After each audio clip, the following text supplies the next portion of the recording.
প্রিয় বন্ধুরা, আসসালামু আলাইকুম। আশা করি আপনারা সবাই ভালো আছেন।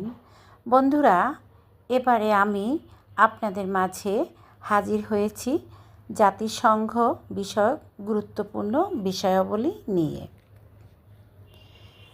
এবারে আমরা প্রথমে জানব জাতিসংঘ কী, তারপরে জানব জাতিসংঘ কবে প্রতিষ্ঠিত হয়েছে এবং এর অঙ্গ সংগঠন কয়টি, বাংলাদেশ কত সালে জাতিসংঘের সদস্যপদ লাভ করে এবং আজকে আমরা সবশেষে জানব জাতিসংঘের মহাসচিবের নাম কি।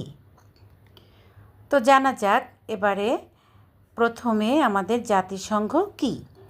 জাতিসংঘ হলো একটি আন্তর্জাতিক সংস্থা যা দ্বিতীয় বিশ্বযুদ্ধের পর বিশ্বে শান্তি প্রতিষ্ঠার জন্য প্রতিষ্ঠিত হয়েছে।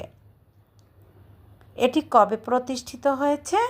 এটি 1945 সালের 24 অক্টোবর প্রতিষ্ঠিত হয়েছে।